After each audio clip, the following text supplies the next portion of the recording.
जितेंद्र आव्हाड यांनी दिलेल्या शुभेच्छा आपण उमेदवार म्हणून नाही तर मित्र म्हणून स्वीकारतो. त्यांनी आपल्याला शुभेच्छा देण्यापेक्षा त्यांच्या उमेदवाराला शुभेच्छा दिल्या असत्या तर अधिक बरं झालं असतं. आव्हाड यांची काय इच्छा आहे हे आपल्याला अधिक माहिती असल्याचं मत शिवसेनेचे आमदार प्रताप सरनाईक यांनी व्यक्त केले. तसंच जितेंद्र आव्हाड यांना पॉवर ऑफ अटर्नी दिली का मुख्यमंत्र्यांनी याची मला कल्पना नसल्याचा टोला देखील त्यांनी लगावला. लोकसभा निवडणुकीच्या पार्श्वभूमीवर महायुती आणि महाविकास आघाडीत आरोप प्रत्यारोपांच्या फैरी झडल्या जात आहेत. अशातच जितेंद्र आव्हाड यांनी ठाणे लोकसभेच्या महायुतीची उमेदवारी म्हणून प्रताप सरनाईक यांना मिळावी अशी इच्छा त्यांनी व्यक्त केली. त्यानंतर सरनाईक यांनी देखील त्याला उत्तर देत आपण त्यांचे लहानपणीचे मित्र आहोत, मला त्यांचा चांगला अनुभव असल्याचं त्यांनी सांगितलं. तसंच त्यांना मुख्यमंत्र्यांनी पॉवर ऑफ अटर्नी दिली आहे का याची आपल्याला कल्पना नाही. तसंच ठाणे लोकसभा उमेदवार मुख्यमंत्री आणि महायुतीचे वरिष्ठ नेते ठरवतील असंही त्यांनी सांगितलं. सरकारनं केलेल्या कामाच्या जोरावर आम्ही मतदारांपर्यंत मतं मागण्यासाठी आमचे मुख्यमंत्री एकनाथ शिंदे साहेबांनी त्यांना पॉवर ऑफ अटर्नी दिली आहे उमेदवार जाहीर करायची काय याची मला काही कल्पना नाही. परंतु ठीक आहे, निवडणुकीमध्ये भले दुसऱ्या पक्षाचे जरी नेते असेल त्यांनी शुभेच्छा दिल्यानंतर त्या स्वीकारायची ही आपली संस्कृती आपली पद्धत आहे. त्यांनी शुभेच्छा दिल्या त्या मी स्वीकारल्या. काही गोष्टींमध्ये मी त्यांना शुभेच्छा देईल, परंतु मला असं वाटतं की मला शुभेच्छा देण्याच्या ऐवजी त्यांनी जर त्यांच्या महाआघाडीच्या उमेदवाराला शुभेच्छा दिल्या असतं तर ते अधिक बरं झालं असतं. त्यांचं असं म्हणणं की माझी मनापासून इच्छा आहे की प्रताप सरनाईकांना तिकीट मिळावं. हो, त्यांची काय इच्छा आहे याची कल्पना तुमच्यापेक्षा जास्त मला आहे, कारण फार माझे जवळचे लहानपणचे ते मित्र आहे. गेल्या 30 ते 35 वर्षाचा आमचा सहभाग होता. त्यामुळे त्यांनी शुभेच्छा जरी दिल्या असेल तरी एक मित्र म्हणून त्यांच्या शुभेच्छा मी स्वीकारतो. पण अद्यापर्यंत मी उमेदवार झालेलो नसल्या कारणानं मित्र म्हणून शुभेच्छा स्वीकारेल, परंतु उमेदवार म्हणून नाही. थँक्यू.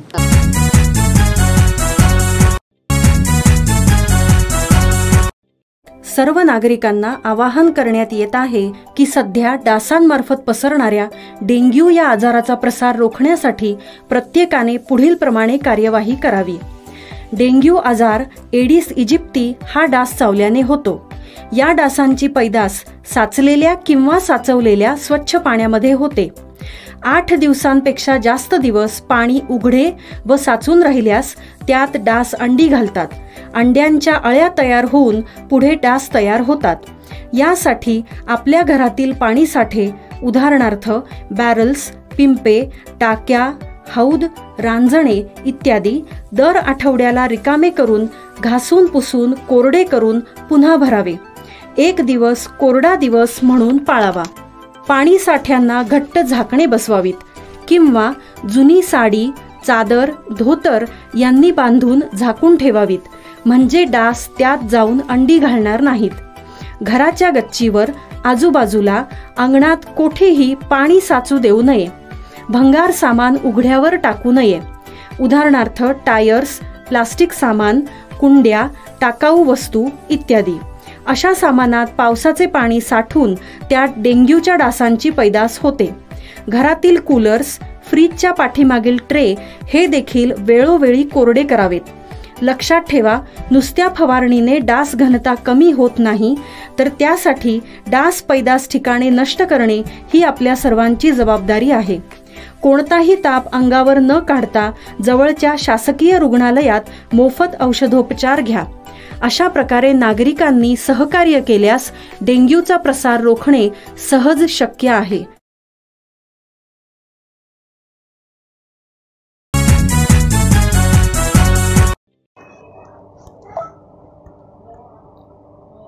शहापूर तालुक्यातील एकही ग्रामस्थ पिण्याच्या पाण्यापासून वंचित राहू नये, जिल्हाधिकारी अशोक शृंगारे यांचे आदेश.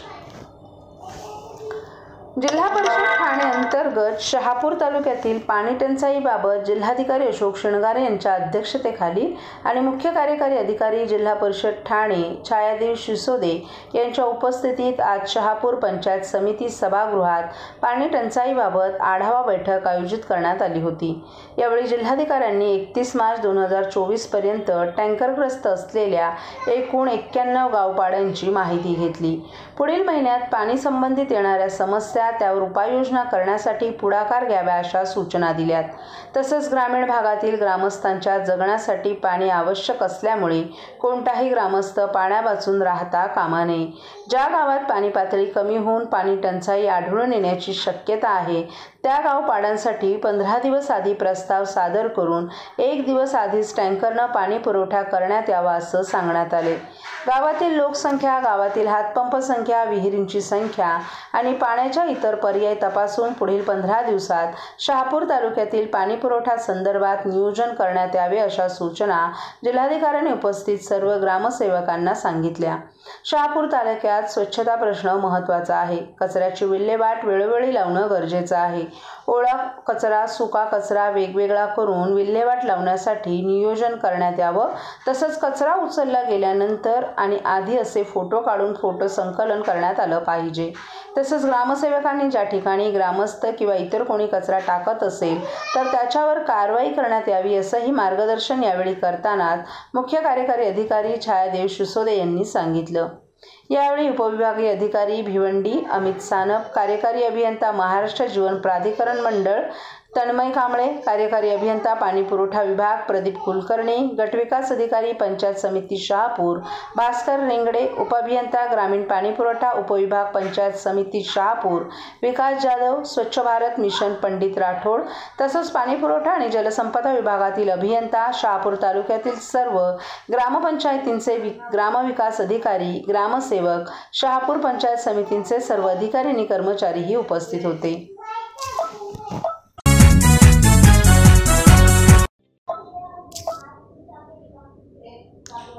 सर्वकष स्वच्छता मोहिमेत शनिवारी होणार नौपाडा कार्यक्षेत्रातील परिसरातील स्वच्छता.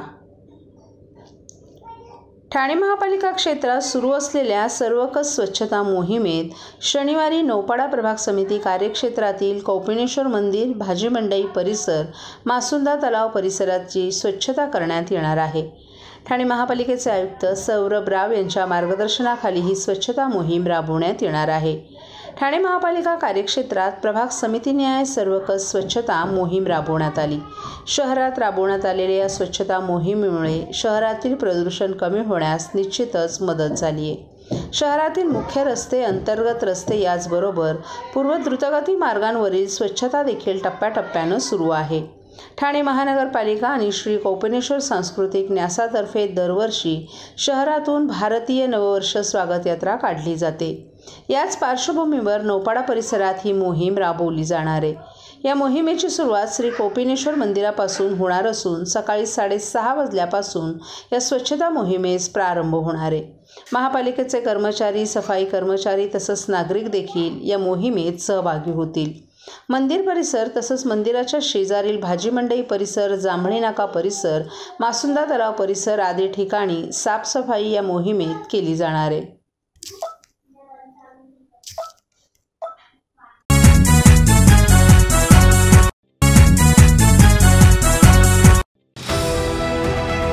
TJSB सौर शक्ती कर्ज, गो ग्रीन, करा वीज बिलावर बचत. आकर्षक व्याजदर, 84 महिने परतफेड कालावधी, 80% लोन, व्यावसायिक आणि उद्योजकांकरता सुद्धा. अधिक माहितीसाठी तुमच्या जवळच्या शाखेला भेट द्या किंवा संपर्क साधा. 1800-223-466 आणि 1800-266-3466.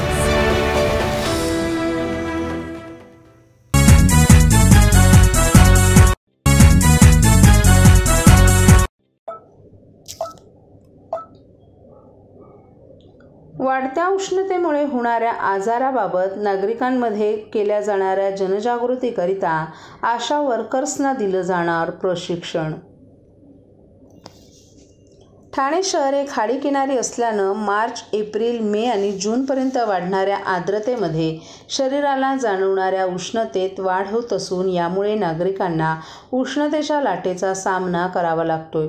उष्णतेमुळे आरोग्याच्या तक्रारी वाढत असून चक्कर येऊन पडणं, स्नायूंना पेटके येणं, डोकेदुखी, श्वासाच्या आणि हृदयाच्या ठोक्यांची गती वाढणं, झटके येणं याची माहिती द्यावी. नजीकचं आरोग्य केंद्र अथवा रुग्णालयात त्याबाबत नोंद करणं तसंच उष्णतेच्या लाटेबाबत काळजी घेताना काय करावं आणि काय करू नये, उष्णतेमुळे होणाऱ्या आजाराबाबत आशा वर्कर्स यांना प्रशिक्षण देऊन याबाबतची जनजागृती नागरिकांमध्ये करण्याचे निर्देश देत असतानाच नागरिकांनी देखील काळजी घ्यावी असं आवाहन नुकत्याच झालेल्या बैठकीत महापालिकेचे आयुक्त सौरभ राव यांनी केलं आहे. ठाणे शहराचा उष्णता उपाययोजना कृती आराखडा तयार करण्यासाठी गठीत केलेल्या टास्क फोर्स कमिटीची पहिली बैठक नुकतीच महापालिका आयुक्त सौरभ राव यांच्या संनियंत्रणाखाली संपन्न झाली.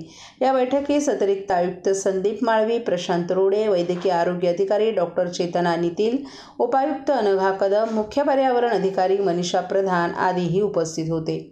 उष्णतेमुळे होणाऱ्या आजारांबाबत रहिवासी संकुलांमध्ये माहितीपत्रकं वाटणं, डिजिटल बोर्डवर सूचना प्रसिद्ध करणं, शैक्षणिक संस्थांमध्ये मुलांना वेळोवेळी पाणी पिण्यासाठी सूचना देणं यासारख्या बाबी समाविष्ट करणं, तसंच आशा वर्कर्सच्या माध्यमातून नागरिकांमध्ये जनजागृती करण्याबाबतचे निर्देशही आयुक्त राव यांनी या बैठकीत संबंधितांना दिले आहेत. तसंच दर 15 दिवसांनी टास्क फोर्सची बैठक घेऊन केलेल्या कामाचा आढावा घेण्याबाबतच्या सूचनाही यावेळी संबंधितांना देण्यात आल्या.